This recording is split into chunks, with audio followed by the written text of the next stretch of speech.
श्रोताओं, चाक वंश में सबसे धर्मात्मा अगर कोई हुए हैं तो महाराज हरिश्चंद्र हुए हैं। हरिश्चंद्र के वैसे पिताजी जिनका नाम है त्रिशंक त्रिमिश, 3 शंकमिश पाप, 3 पाप होने के कारण उन्हें बचपन से ही त्रिशंक नाम पड़ गया।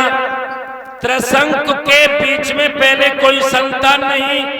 एक दिन की हम तुम्हें बात बताएं, सुबह ही सुबह महत रानी उस महल को सफाई का सेवा कर रही थी और जैसे ही रानी ने मुखड़ा अपने उस खिड़की से निकाला, महत रानी की दृष्टि पड़ी।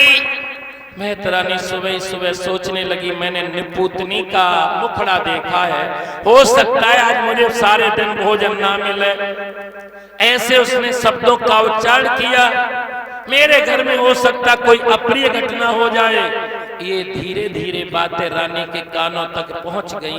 रानी बड़ी दुखी हो गई।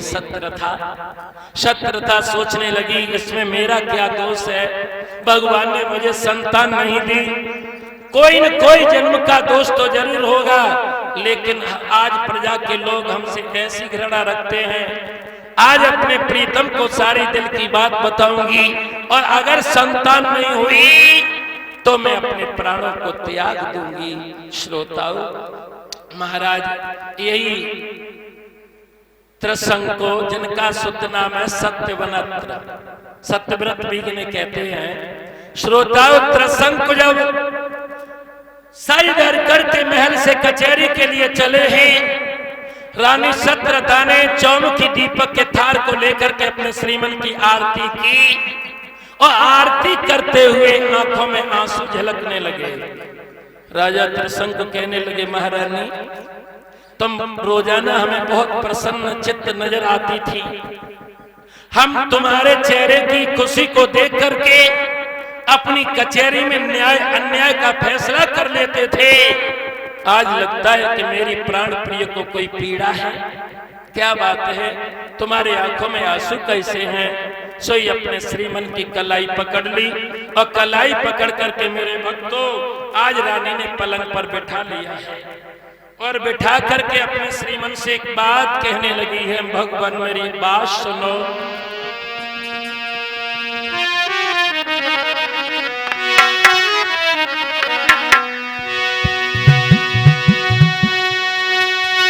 भारी आँखिन में नीर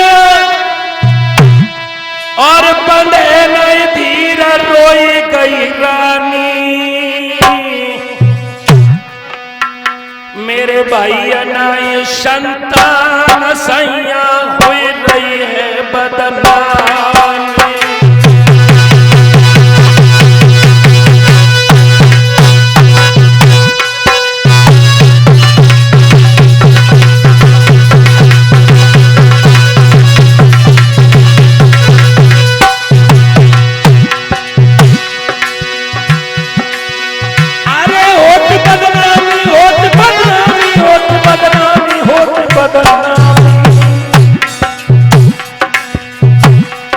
मेरे भाई अनाए संतान राजा हुई रही है बदनामी।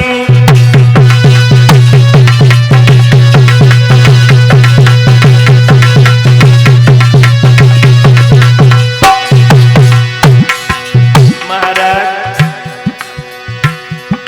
अब कौन ठोर हमरा ये कौन से कहे जो दिल की कहानी। हाय तनी कह के रोई गई रे कबा दिन वो महारानी। हाय तनी कह के रोई गई रे कबा दिन वो महारानी।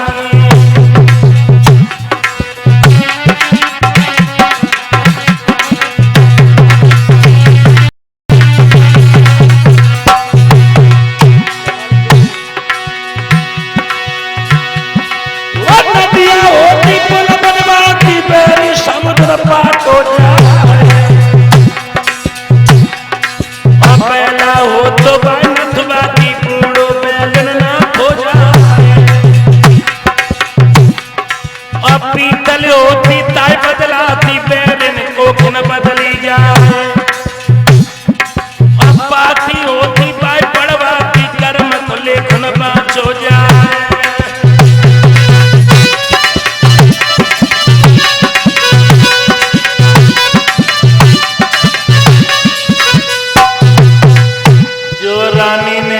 शब्द कहे। राजा कहने लगे रानी इसमें घबराने की क्या बात है, हमारे तुम्हारे पिछले कर्म कोई खोटे हो गए होंगे जिसके वशीभूत होकर के हमें भगवान ने संतान नहीं दी।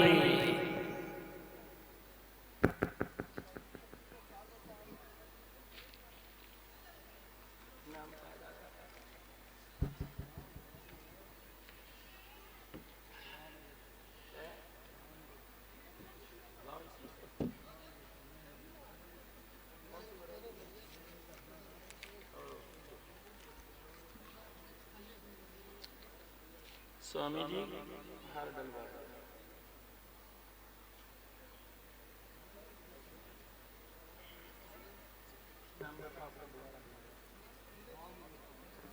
ये दादा हमारे श्रीमान राम गोपाल जी, ये हमें पुष्पों का ये माल्यार्पण कर रहे हैं, जो ग्राम बरौली के रहने वाले हैं, जो लखना के पास के हैं, क्षेत्र के लखना के पास में हमारी कथा इकनौर से आगे एक नगला कले है, उसमें हमारा कार्यक्रम हो चुका है। तो बड़े पचनदा वगैरह उधर हम चकन नगर में भी कार्यक्रम कराए हैं, उधर काफी है। लेकिन रात को हमें ऐसा लगा सोते समय कि खटिया सहित कोई भीतर को ले जा रहा बमूरन में। हम ना रुके, दूसरे दिन से लखना रुके, हमने कि मुझे नींद ही नहीं आते। हाँ स्वामी जी तुम्हारा तो सब जाना है। तो ये बरौली के रहने वाले हैं, जो लखना क्षेत्र में पड़ती है। भगवान लंबी उम्र प्रदान करें। परीक्षित जी के साले साहब हैं। अच्छा अच्छा, तो ये डुको बिल्कुल ना डराती हुई, यहाँ तो समतल है। हाँ। परीक्षित जी के साले साहब हैं और नवल दे के भैया हैं। अब ऐसे आगे पूरा तो कुल दिन बाद है। रानी घबराओ नहीं, अगर मेरे संतान नहीं है, हमें तुम्हें इस बात का दुख है, और जिनके संतान हैं उन्हें पूछना क्या वो सुखी हैं। अरे रानी, 4 प्रकार की संतान होती है संसार में। 4 प्रकार के बेटा होते, ध्यान से सुनना। पहला बेटा होता है ऋण अनुबंधी पुत्र, जिसका कर्जा तुमने पिछले जन्म में लिया, कर्जा पूरा नहीं दे पाए, वो तुम्हारा बेटा बन करके आएगा और संग में दिल में छेद ले आएगा। अब 4 दिन अस्पताल में, 6 दिन घर, फिर 6 दिन अस्पताल में, 4 दिन घर, और इतना बीमारी में खर्चा करवाएगा। और जिस दिन कर्जा पूरा हो गया उसी दिन गोविंदाय नमो नमः, पिछले जन्म के कर्ज वाले हैं। दूसरी प्रकार का बेटा होता है शत्रुपुत्र, तुम्हारे पिछले जन्म का दुश्मन, दाए गाए पूरे हो नहीं पाए, वही पिछले जन्म का दुश्मन तुम्हारा बेटा बन करके आ जाएगा। 15-18 साल ने तो पिटत रहे, जो 20 साल को भाव सोई बाप को उठाए के दे मारे, क्योंकि वो पिछले जन्म का दुश्मन है। अब बदला लेगा आपसे। पेट को तो दुखी रखेगा भक्तों, पीठ को हो सकता सुखी कर दे। तीसरी प्रकार का बेटा होता है उदासीन पुत्र। इससे सावधान रहना, उदासीन पुत्र से। इसकी पहचान करना बड़ा कठिन होता है। कैसा होता है उदासीन? जब तक मैया बबला ने पढ़ाओ लिखाओ ब्याह नहीं करो, तब तक बिना पूछे उदयपुरा लेना आएगा। हाँ, बिना पूछे पिता माता के कुछ काम नहीं करता। और तुमने प्रशंसा कर दी, मेरा बेटा श्रवण कुमार जैसा है, मेरा बेटा सोई आए बरौली भाई, उनने ब्याह करवाए दो। हाय ब्याह भाओ बे नई आई, 2 रातें मुश्किल से गुजरी, पूरो इलेक्शन बदलियो, मेहरा हो गए। सवेरे अम्मा ने कछु कही तो अम्मा हो गई ससुरी, अब नहीं आई वे बन गई गरी मसूरी, घोर घोर खा। उदासीन पुत्र समय पे बदलता है। चौथी प्रकार का बेटा होता है ऋण सेवक पुत्र, चाहे मैया बबला बना काम बिगाड़ दे, चाहे बिगड़ा काम बना ले, उसे श्रवण कुमार की तरह से सेवा ही करना होता है। सोई रानी हाथ जोड़ के बोली, भगवान आपकी बातें तो मुझे अच्छी लगती हैं, लेकिन मेरे दिल में एक अभिलाषा है।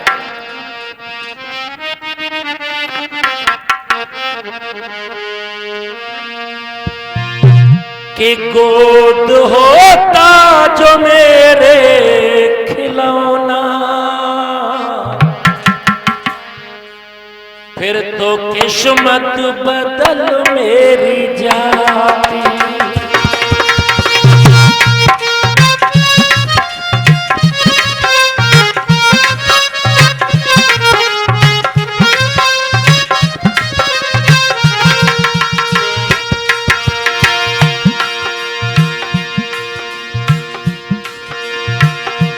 गोद होता जो मेरे सलोना,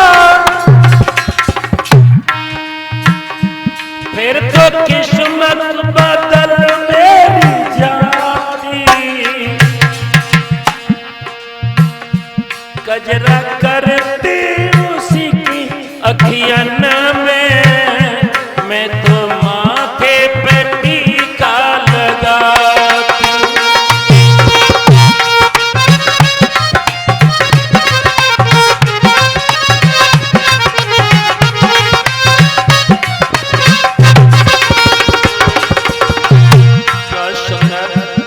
रानी कहने लगी, श्रीमान तुम तो जाते हो अपनी कचहरी,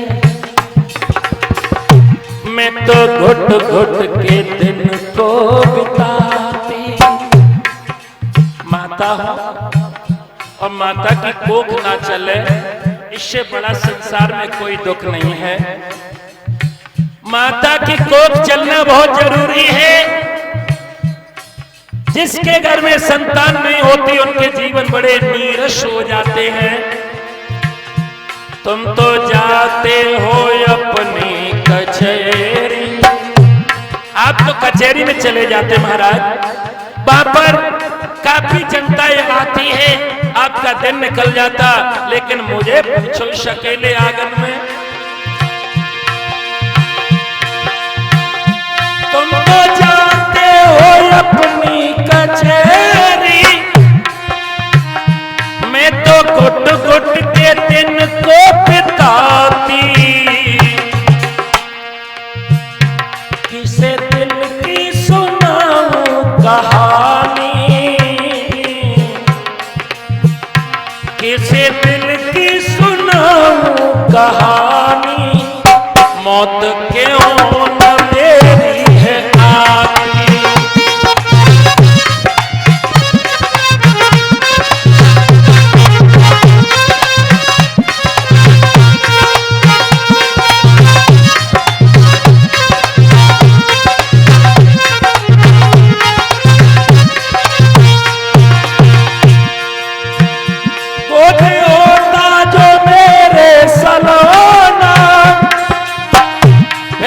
किस्मत बदल मेरी जाती। बोलिए संत पुरुष भगवान की। कजरा करती उसी की अखियन में, गौरव जी कजरा करती उसी की अखियन में, मैं तो माथे पर टीका लगाती।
श्रोताओं, गोस्वामी तुलसीदास रामचरितमानस में लिखते हैं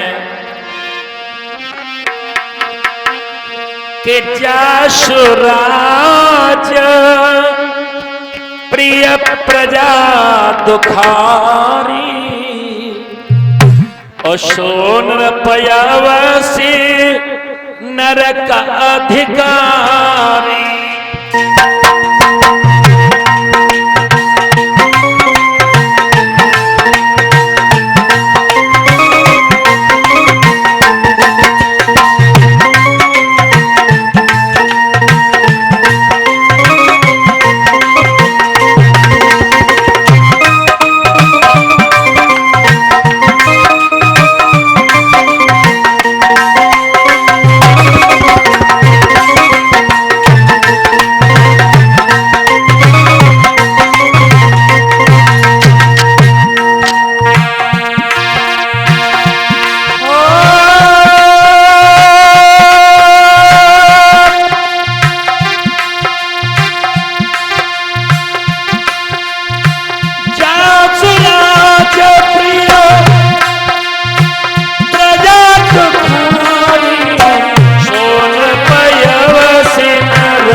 जासुराज प्रिय प्रजा दुखारी और सोन पयवशीन रखी अधिकारी।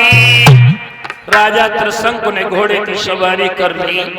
प्रजा का आकलन करते करते आज वन प्रांत की ओर बढ़ चले हैं। राजा को ये पता नहीं कि मेरे सर पे आज भावई बैठने वाली है।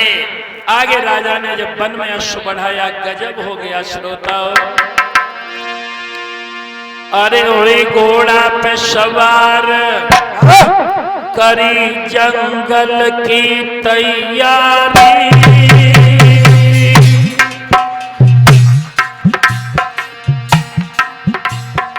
और इतयुत देखत जात कर राजा क्यारी हाय क्यारी।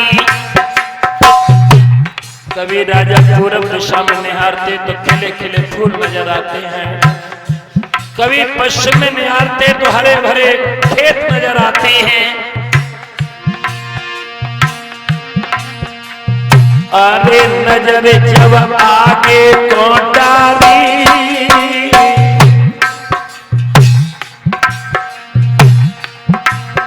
एक गैया खाई रही खेत, सोच रहे राजा बलधारी।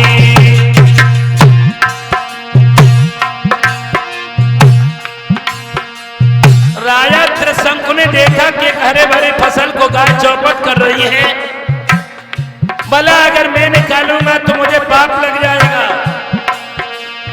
और अगर किसान को बताऊंगा नहीं तब भी मेरे सर पे पाप आएगा। अरे भूप ने अश्व बढ़ाओ है, और शोभ किसान पेड़ के नीचे आई जगाओ है।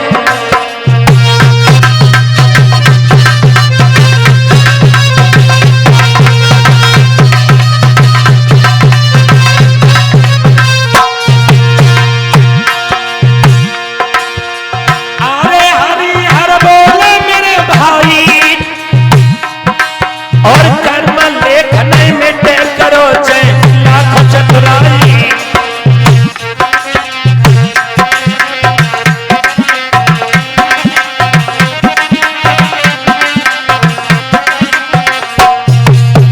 राजा त्रिशंकु ने किसान के पास में पहुंचे, जहां ठंडी ठंडी छाया को पाकर के बेचारा किसान सो रहा है।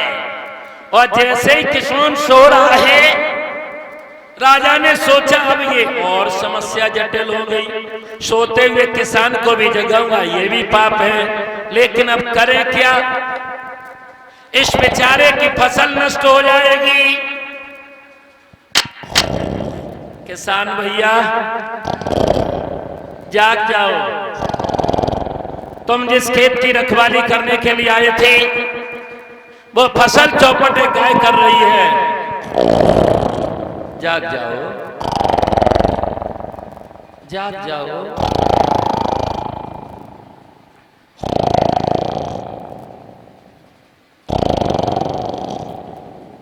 राजा सोचने लगा ये किसान, और वैसे एक बात बताएं, किसान जैसी भूख और किसान जैसी नींद संसार में किसी को नहीं आती है। किसान कभी भूख बढ़ाने के सिरप नहीं पीते, बहुत सी बीमारियों से दूर रहते, नींद के कभी गोली नहीं लेते किसान। जाग जाओ, अरे जाग जाओ,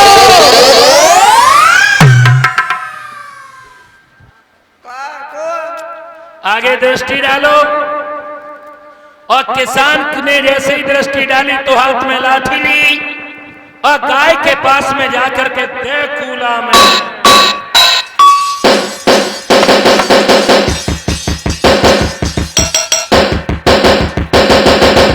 और गाय की इतनी पिटाई की कि गाय को लंगड़ा कर दिया। गाय मानसी भाषा में श्राप देने लगी, ओ राजा भला मैं तेरा क्या खा रही थी जो तूने मेरी ये दशा करवाई, जा मैं तुझे श्राप देता हूं, देती हूं, आज से महल में प्रवेश लेते ही तू गधा बन जाएगा। और इतनी सुन करके महाराज की आंखें फटी की फटी रह गई।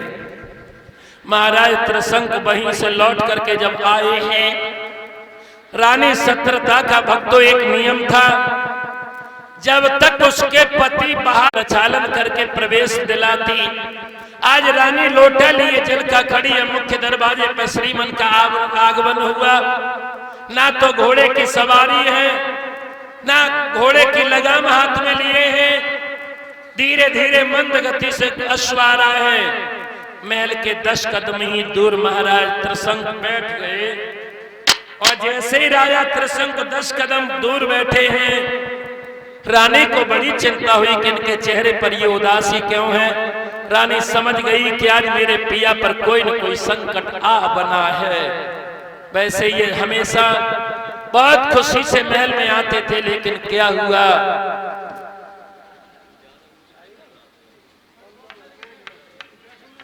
भगवान की। तो हमारे खरदूली वाले मम्मन के लिए जोरदार ताली बजा दिए। अब तो हमारे कटरा वाले भी मम्मा बन गए, बहुत बड़ा मेरा परिवार हो गया। अन्ना जी इनसे कहो स्कॉर्पियो वालन से अब जेब ढीली कछु कहा तो ना बिना इशार में भी काम करते हैं। हमें